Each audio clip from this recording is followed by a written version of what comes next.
Thank you, Tally Olson. I am back. Loving baseball when we were 12 and innocent. I'm Ralph Tycho of the Comfortably Zoned Radio Network, and this is a comparatively new venture for me. I've got about 15 shows in the can, and I talk to folks who are avid sports fans, baseball fans in particular when they were kids, and I kind of look back in the memory banks of these people and enjoy having them reminisce what baseball was all about. For me, when I was 12, the Giants had just moved from New York, my team, and I was in shock. I had just witnessed the 57 World Series where the Braves beat the hated Yankees, quote, hated Yankees. If you were a National League fan in New York, you hated the Yankees.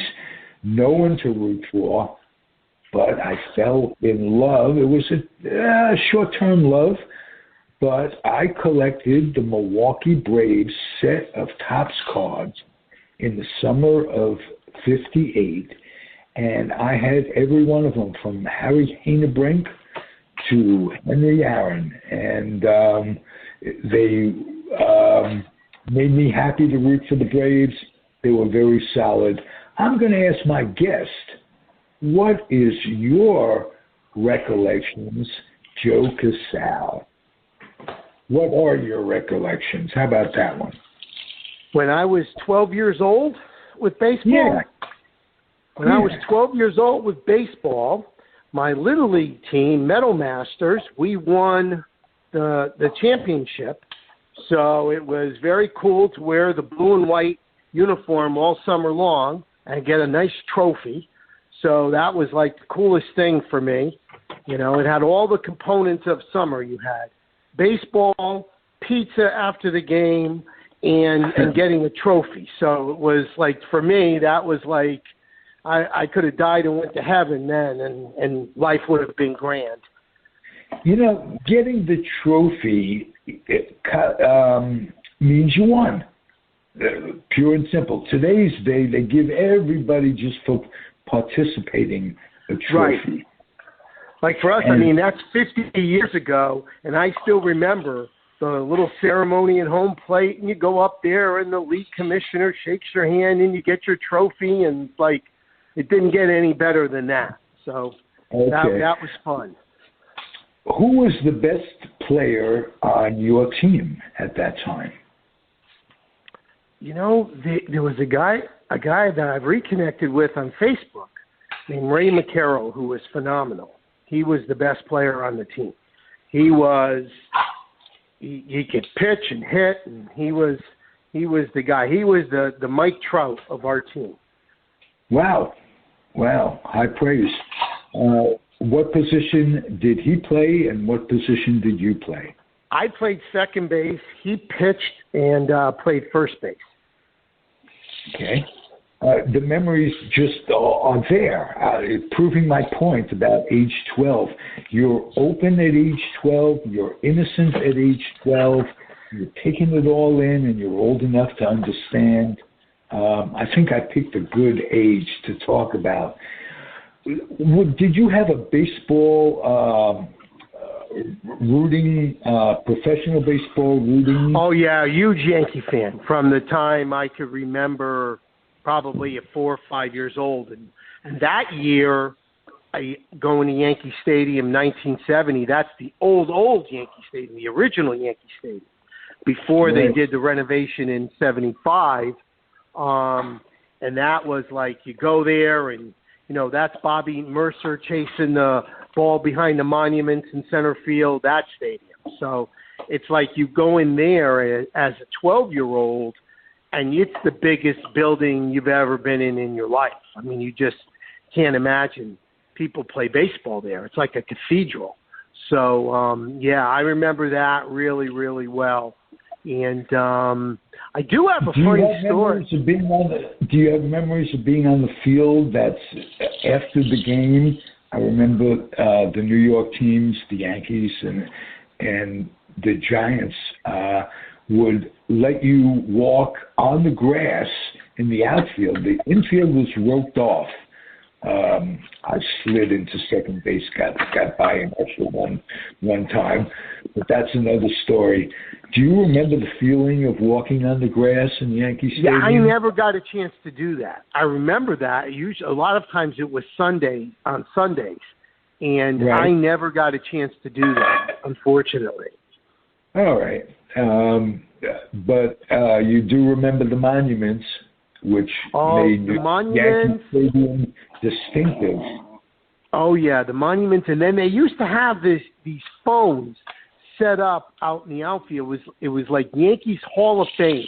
And you would pick up the phone, and it was a recorded message, like from whatever player you picked up, like Elston Howard, and it would be a recorded message about his career and a quote from him and that kind of thing. So that was like a big deal when you could go, and there was always a line around Mickey Mantle, always a line around Joe DiMaggio. So you'd go out and it was out in center field, if I recall correctly, and you would go out there and make sure that you got a chance to, get on those phones and listen to the messages. It was a whole deal. I mean, it was so much fun as a kid.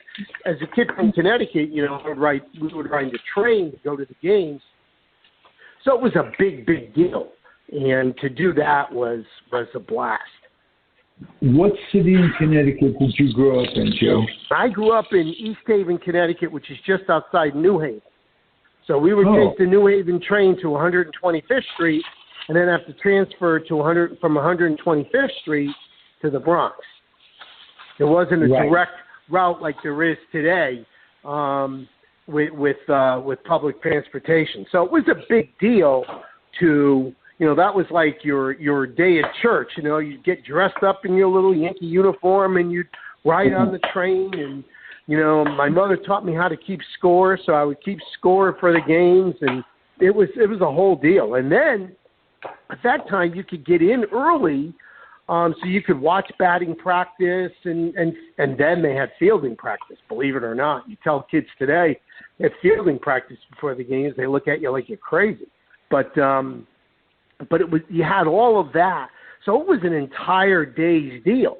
And if you were lucky enough to go for a doubleheader, you got to see two games. And they were played on the same day. It wasn't like, there was no split day-night doubleheaders to get two gates like there is today. I mean, you got there at 1 o'clock and you watched two games. And so, but it was cool. They were 9-inning games, and that's the right. 9 innings was determined before, not during the game. Where today I was listening to a spring training game, they're changing the number of innings. Not only 7 innings, but if the managers agree, 6 innings. The game has been bastardized. And no one knows that more than you. You've been on the inside. Is there anything about the game today that's better than the game we watched back then? Well, the irony is there are better athletes playing baseball today than there has ever been. But the game, the dogma of the game and the rules and the things that are taking place has taken all the athleticism out of the game. Shifts, you don't get a chance to see defensive artistry because of shifts. I mean, and so you don't get a chance to really understand and appreciate how good the athletes are in the game today because the rules and the strategy is really taking it away. It's the one sport where technology has not bettered the sport at all. Now, I mean, people will say, oh, that's just an old man's point of view. But, in the things that we're talking about when I was 12 years old, you go look at the old box scores and look at the time of play. 9-inning game, 1 hour and 59 minutes. A long game was 2 hours and 10 minutes.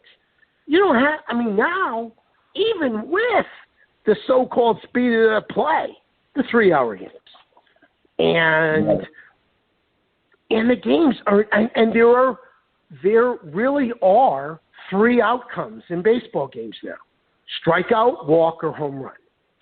And so the strategy in a lot of levels is not there anymore.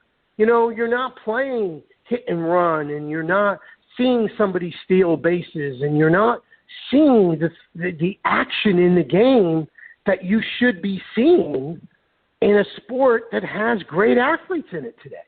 But all of that's changed. And one of the problems you have is the commissioner of the sport hates baseball.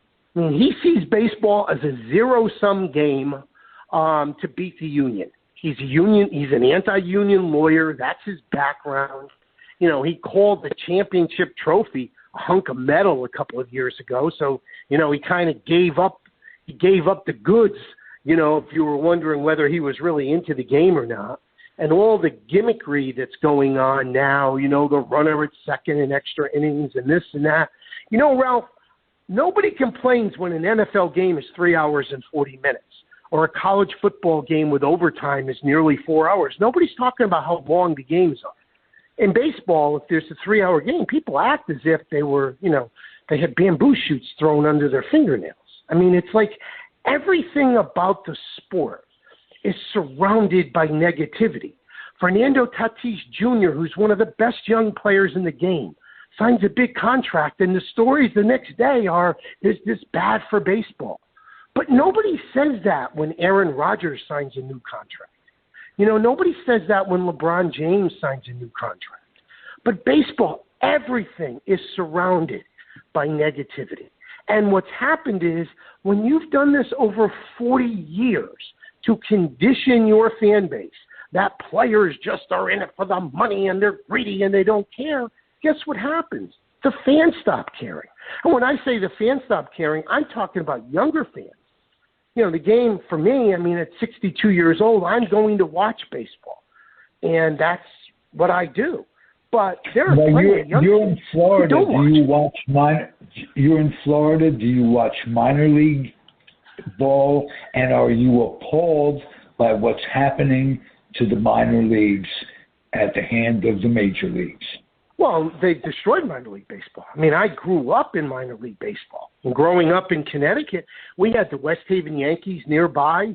And, I got the chance to see a lot of, guys who became future Yankees or future, trade bait for other players. The Yankees traded Otto Velez and Charlie Spikes to get, to get Greg Nettles and all of that stuff in the 70s. And I grew up around all that, and you don't have that now. Now, where I am, you have a couple of minor league teams in Jupiter, but they destroyed minor league baseball. Minor league baseball was the foundation of growing up and learning the game and learning, and being around players and being around the game. All that's destroyed. So can you only predict how the destruction of minor league baseball is going to affect the quality of ball that we see on a big league level 5 years from now? How are you developing players? Right. Baseball is such a weird game in the sense that if you look at, let's compare it to the NFL. Look at what assistant coaches earn in the NFL. They make big money. Look at what coaches earn in baseball. They don't. Minor league coaches and managers make even less money. So you are spending millions of dollars to attempt to develop players, yet the people in charge of developing them, you're not paying them anything. So what is the incentive, aside their love for the game, to stay in the game?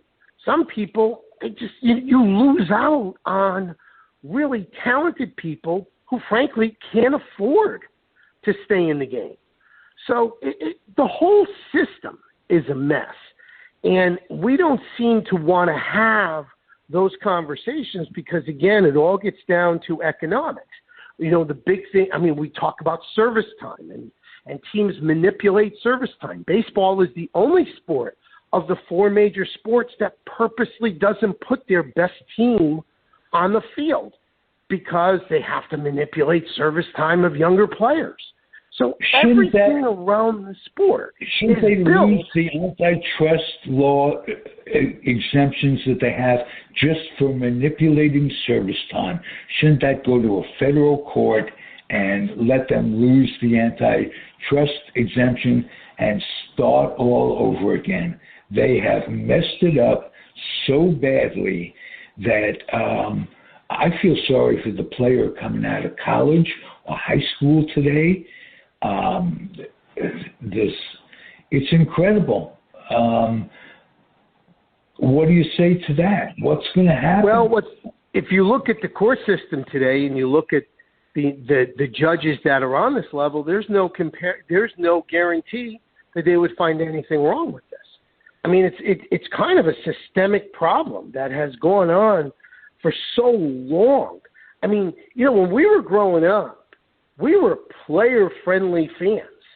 Today, fans align themselves with owners, and a lot of that is because of fantasy sport. I mean, they hate the players. They hate the players for making money. They hate the players for making money. They hate the players for everything. I mean, you look at the vitriol players get on social media. So it's a whole thing. We don't celebrate players. We criticize players. It's all we do. We criticize how much money they make. We criticize whether they can stay healthy. We criticize. There's always a problem with players. And part of it could be the image that the Major League Union, they don't even call it a union anymore, but they are the largest of their kind in the world, and they flaunt it, and they're not giving an image to I mean, they're making a lot of money for the players, but they're not giving a public image that goes back to what you talk about. When we were kids, we loved the players. There was an innocence there. It's gone. I think part of it, Ralph, is in order for the union to work with it, let's use the NBA as an example. You have the league promoting its stars. When you look at an NBA game, it's LeBron James and the Los Angeles Lakers playing Zion Williamson and the New Orleans Pelicans. You don't have that in baseball. In baseball, you have the famous Rob Manfred quote when he says, Mike Trout can do a little better job marketing himself. Well, that's not Mike Trout's job. It's your job. You're the commissioner. The game's supposed to market its stars. Stars aren't supposed to market themselves alone. And baseball is a sport, again, everything is owner versus player. And so if you're a player, you are taught early on when you're in the minors, making no money, having the team completely control whether you get promoted, whether you play, don't play, regardless of your production. You start really kind of, for lack of a better term, you start building your ass, I mean, you're sitting there saying, hey, I hate these guys, and when I get the hammer, I'm going to use it. So everything is about leverage, where it's a different deal in the other sports. And that's because the NBA is the greatest example. They market globally because they do it together. And you don't have that in baseball. And that's a huge problem. And what's happened, this has become a generational thing. You talk to people 25 and under and ask them how many baseball games they go to or watch every year. It's probably under 10. They don't watch it. But they could tell you who the 9th player is on the Lakers bench. So, I said this to somebody the other day. You could put a picture up of Mike Trout and Dennis Schrader, who's a backup guard for the Lakers, side by side in Los Angeles, where Mike Trout plays. And I bet you more people will recognize Dennis Schrader than Mike Trout. And Mike Trout is arguably the best baseball player of this generation. That's a huge problem. That's not a player problem. That's the sports problem. And they don't see it that way. They being Rob Manfred, the people in his office, ownership, they don't see it that way. I think with Theo Epstein getting involved as a special assistant, Theo's smart enough to see it that way. Now, whether he can convince, change minds and get people to work together, especially with a CBA negotiation coming up, that remains to be seen. But this sport has such an identity problem right now that it's staggering, and it's being ignored because people don't want to have the hard conversation. Ralph, it's just like life. It's just like where we are politically today. Nobody wants to have the hard conversation. So what happens? We have the big lie floating around, and we have everybody trying to justify it rather than just saying what it is. It's a lie. And baseball is experiencing that in their world right now. Tell me how people that believe in the big lie are supposed to communicate with folks like you and I, logical folks, just going through life. Doesn't take a doctorate to know that Biden won the election and that Trump incited the whole thing, and 3/4 of the Republican Congress vote the other way on that. What do you say? Well, I mean, can you communicate? Can you go across aisles to communicate with a McConnell who flip-flops more than a fish being caught, on a hook? What is going to become of us as a society? I know we are delving away from the original topic, but do you, in your own head, do you just sometimes go, what the heck is going on? And you have one network. You have one network every night that offers an alternative reality to their news programming, so-called news programming, that millions of people watch and ingest every day. So how do you penetrate people who don't want to be penetrated? What you do is you end up leaving them behind. That one network you're talking about is CNN. They're so adamantly polarized. Because what we've done, Ralph, is we've turned news into entertainment. News is not news anymore. News is entertainment. Opinion becomes news. Opinion is opinion. It's not news. Yet all of the primetime shows on the major news channels are all opinion shows. So it promotes polarization. All of these social media networks, their algorithms are designed to create conflict. So the most conflicting posts are set up in an algorithm for you to see most frequently. So everything is not a competition, but everything is a confrontation. So it becomes very difficult to communicate to people when everything is right, wrong, good, bad, black, white. Everything is extreme. So it just promotes polarization. And the news media profits from polarization. So there's no reason for them to change unless they decided to become nonprofits.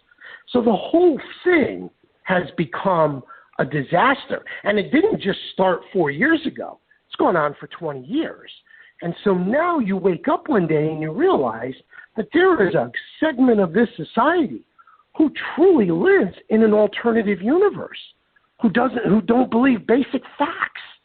I mean, a few years ago, we're having arguments whether the earth is flat or not.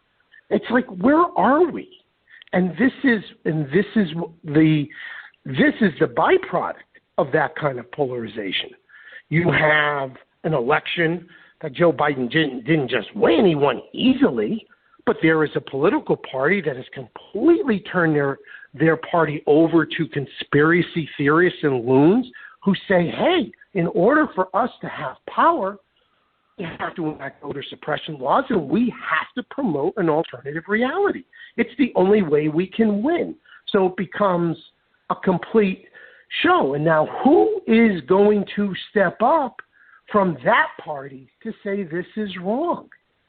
It's going to have to be people willing to give up their careers, because once you do that, you're finished. You're not going to get that support. Or it has to be corporations in the country that fund these parties and these elections to say, guess what? Not writing checks anymore. You guys are welcome to believe whatever you want to believe, but you can pay your own tax from now on. It's going to have no more lobbies. We don't care. We've been giving to both sides long enough. Right. And we realize it's crazy. It only encourages you by paying you money under the table. And plus, the job of being a representative was not to become a millionaire. That's not how they set it up in the Constitution.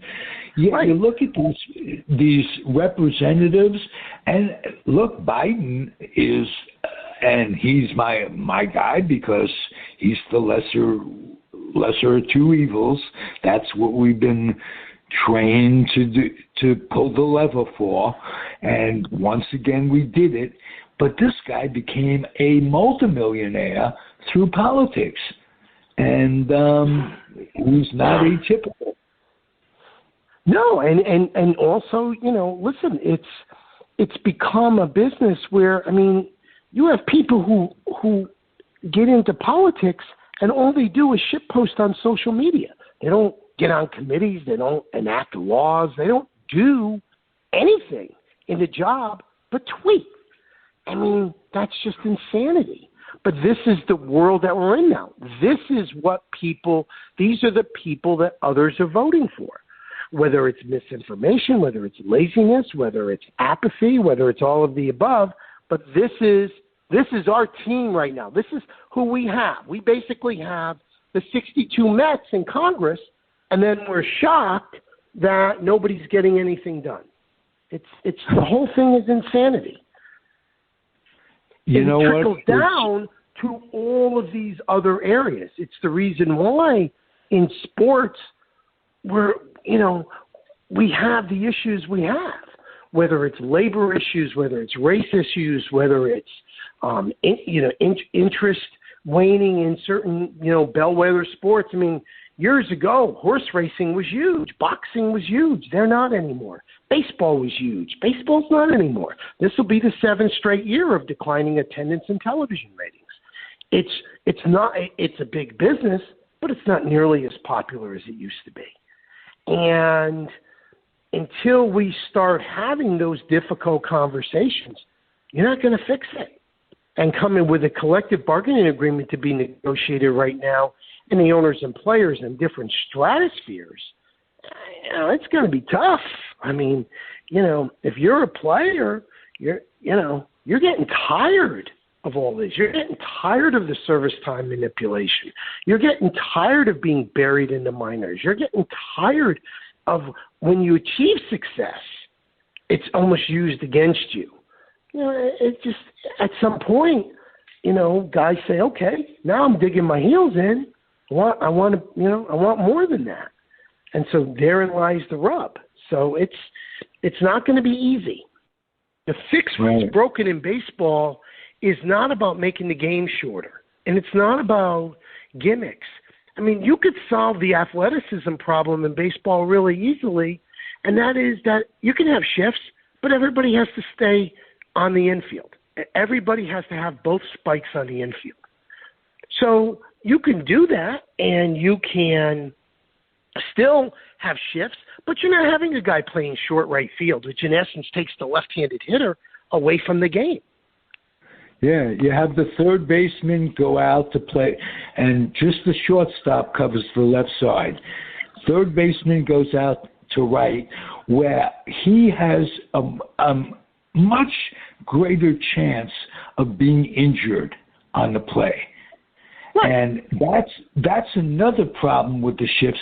You don't see that classic double play, and you do put players in a position where they're using other muscles that they wouldn't normally use. And that causes a lot of injury, or will cause a lot of injuries over time.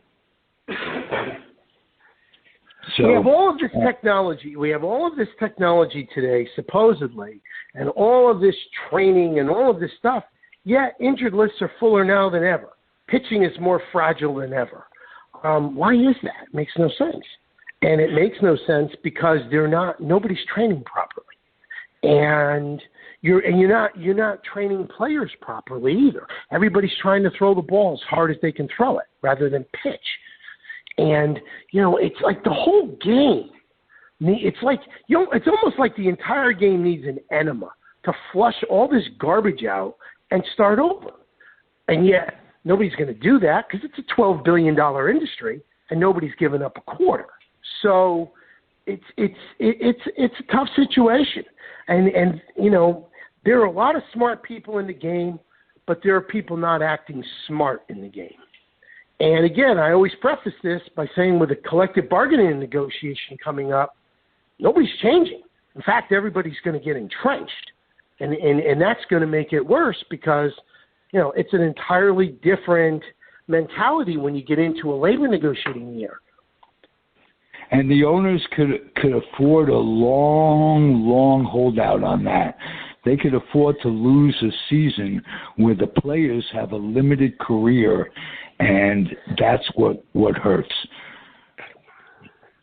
Well, I think, but one thing about baseball, unlike the other sports, baseball players save their money really well. 50% of the reason is they're inherently cheap. The other 50% is they've been trained really well to save their money.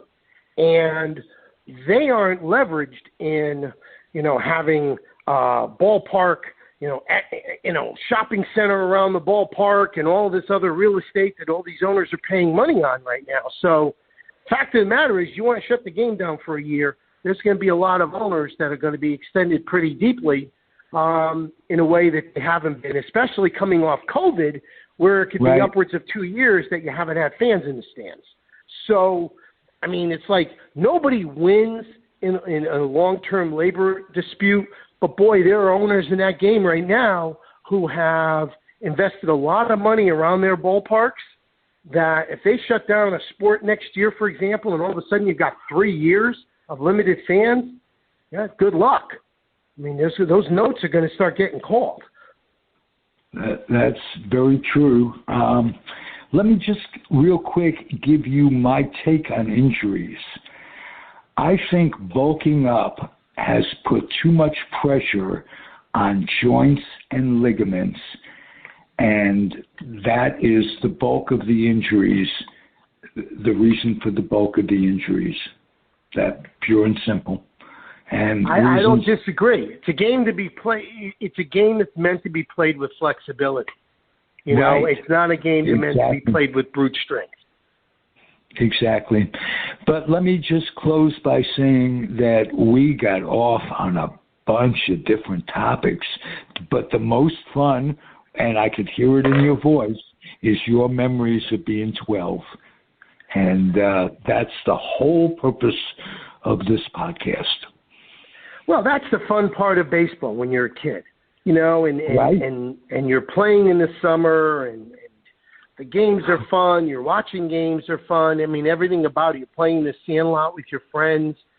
All of those things is what gives you a love of the game that 50 years later you still have, even with all of the inherent issues that the game has. You still don't care. Oh, there's a spring training game on. I'm watching it. Because of those memories you had when you were a kid. That's what made it. That's what made it special. Beautiful. Thank you for your enthusiasm, your friendship, and I hope you'll return to the network on a regular basis. Keep returning to the network. Pardon me? Always fun being with you. Thank you. Oh, good. I enjoy your company. And for those out there listening, it's the Comfortably Zoned Radio Network. I'm Ralph Tycho, the weak link of it all. And the guest has been Joe Casale, whose name I pronounce properly. Thank you, Joe. Thank you for listening, everybody. Happy trails.